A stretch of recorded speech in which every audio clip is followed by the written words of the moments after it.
Hi everybody, it's Anna, and today I am going to be bringing you the St. Patrick's Day book tag.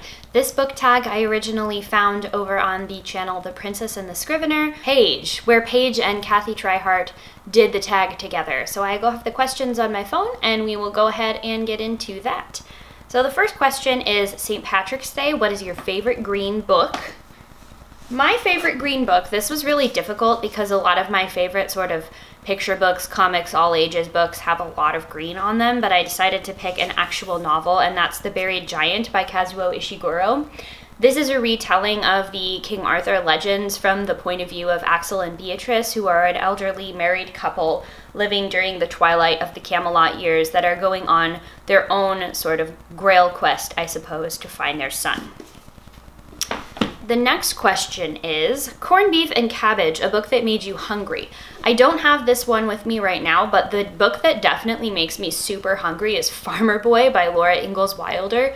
She wrote the Little House on the Prairie book series, but Farmer Boy, which is about her husband when he was a young boy growing up, that book is legit food porn. It's just so tasty to think about every single thing that they eat in that book. And then I guess another honorable mention for this goes to the Redwall series by Brian Jakes about like the mice and the animals and the woodland creatures that all live inside Redwall Abbey.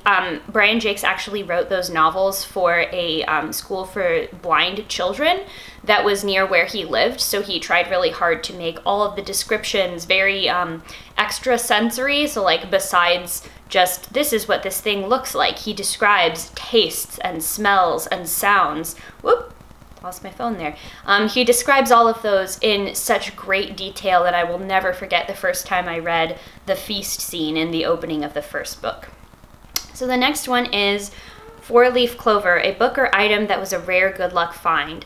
So I actually had a copy of Jane Eyre, which is my favorite book, in case you didn't know that already. I had a copy of Jane Eyre that I got when I was a kid that accidentally got donated or for some reason kind of like left my home. I'm not really sure why that happened.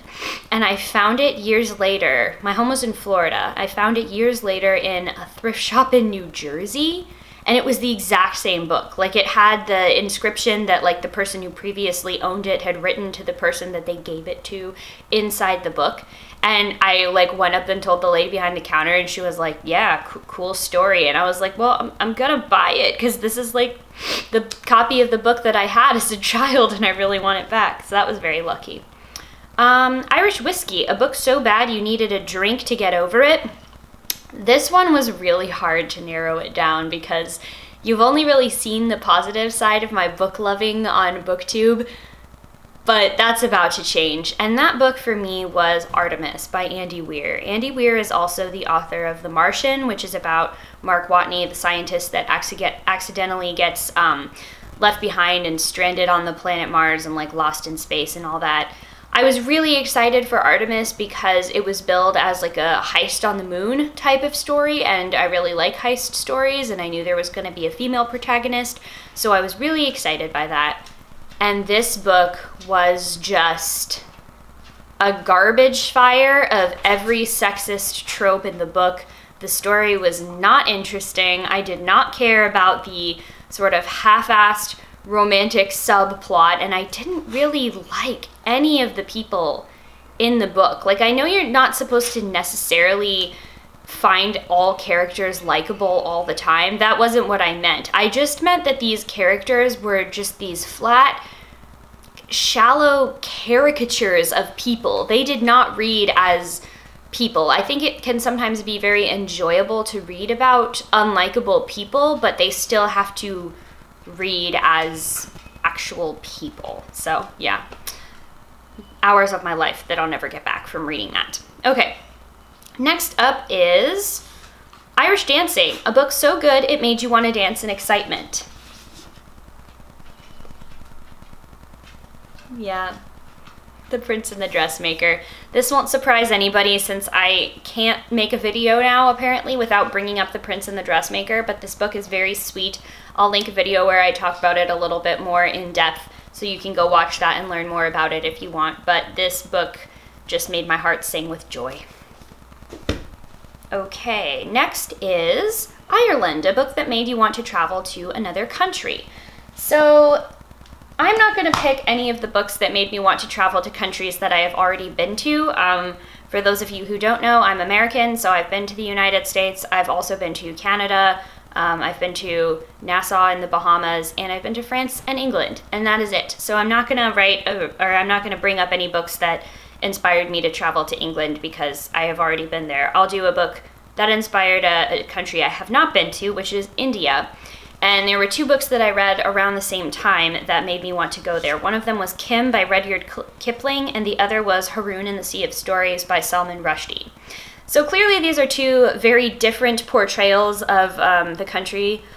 One was Rudyard Kipling writing during sort of this colonial period when like the separation of India and Pakistan hadn't happened yet, and he is definitely writing from a more like white colonialist perspective. One of them is written by Salman Rushdie, who is like one of the great living authors who is from India himself. I've read his other books, but this was like the one that I've read on my shelves. I think I might have lent out the other books. But both of these books actually did make me want to travel there, and that is not a place that I was necessarily like, I knew about it, but I didn't really know enough to want to go there, if that makes sense. And both of these books, in their own way, made me actually want to travel there. Okay, and the last question, which was the hardest one for me to answer, is the pub, a meeting place in a book you would love to go to.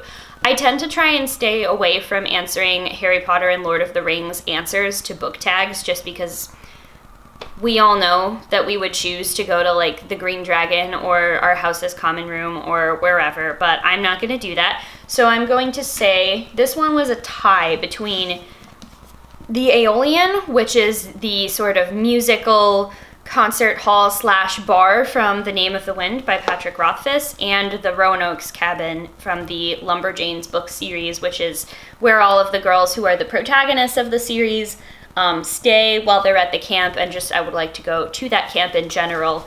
These are both very different, obviously. The Aeolian is a place where you go to perform your art and hope to win the favor of a patron. You go to see and be seen. It's a little bit similar to, I guess, how they go to the opera in The Age of Innocence, where there's the surface level of what's going on with the arts, but then there's like this whole other social level that you have to navigate. And I think I would like to go there, not necessarily to perform straight away, but I would love to see people like compete to win their pipes, as it's called. And then for Lumberjanes, I would give a lot to be able to hang out with the Lumberjanes and just chill with them in the woods, go camping, fight some supernatural monsters. I would give so much to be part of that friend group. Hey, that's gonna be it for the St. Patrick's Day book tag. Thanks again to Kathy and Paige for bringing that tag to my attention and inspiring me to complete it. Thank you all so much for watching this, and I will see you in the next one. Bye.